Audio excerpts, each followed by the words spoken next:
Donc, mes très chers frères en islam, à travers donc la présence donc des histoires et des noms de ces prophètes passés, de ces communautés passées, nous avons donc la certitude que ce livre vient bel et bien d'Allah subhanahu wa ta'ala. Et à cet effet, nous devons chercher à apprendre donc comme il se doit ce livre.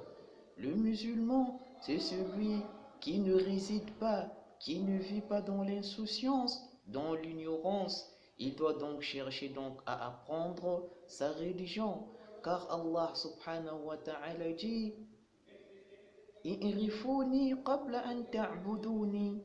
Connaissez-moi d'abord, cherchez d'abord à me connaître avant que vous puissiez m'adorer. Et dans le Coran également, Allah subhanahu wa ta'ala, il fait l'apologie, il fait l'éloge des connaisseurs. Voilà pourquoi il dit هل يستوي الذين يعلمون والذين لا يعلمون. Sont-ils égaux? Sont-ils pareils? Ceux qui connaissent et ceux qui sont des ignorants, sont-ils pareils? La réponse certainement c'est non, mes très chers frères en islam. Voilà pourquoi Allah finit ce verset en disant Innama yatadhakkaru ulul albab. Certes, seuls les doués d'intelligence, c'est-à-dire seuls les connaisseurs, ceux qui ont appris le Coran ainsi que les hadiths du prophète, ce sont ceux-là qui se souviennent d'Allah subhanahu wa ta'ala. Et dans cette même perspective, le prophète Muhammad sallallahu alayhi wa sallam disait Khayrukum man ta'allama al-Qur'ana wa 'allamah. Le meilleur parmi vous, c'est celui qui, après avoir appris le Coran, il ne le garde pas pour lui-même, mais il fait quoi?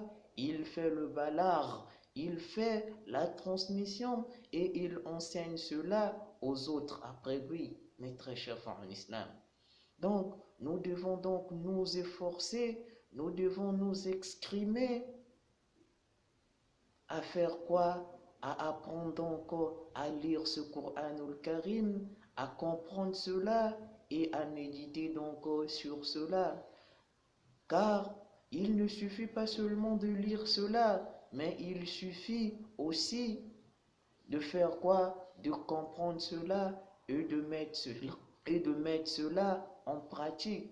Car la pratique, c'est ça même qui est donc le résultat final, le résultat espéré ou escompté d'une personne qui lit donc ou bien qui apprend donc le Coranul Karim.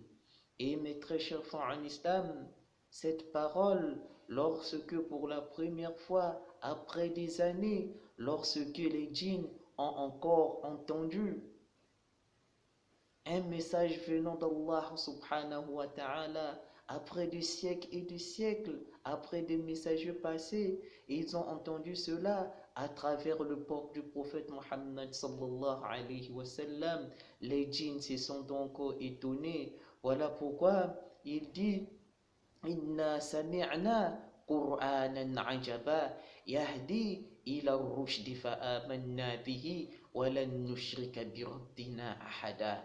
Lorsque pour la première fois ils ont écouté le Coran, ils ont dit quoi? Certes, nous avons donc écouté, nous avons donc entendu un Coran qui est donc étonnant, qui est donc éloquent. Et ce Coran guide donc vers la guidée, vers le droit chemin. Et nous n'associerons plus personne à notre Seigneur qui est donc Allahu subhanahu wa ta'ala. Donc mes très chers frères en islam, apprenons donc notre religion, apprenons donc le Coran, apprenons donc les hadiths prophétiques du prophète Muhammad sallallahu alayhi wa sallam, qu'Allah donc puisse nous mettre la barakat. Donc c'était donc votre frère qui est donc l'un des étudiants en Arabie Saoudite. Faites-nous le dua ici, qu'Allah subhanahu wa ta'ala puisse donc nous assister, ainsi que vous là-bas, qu'il puisse donc tous nous donner la connaissance utile. Wassalamu alaikum wa rahmatullahi wa barakatuh.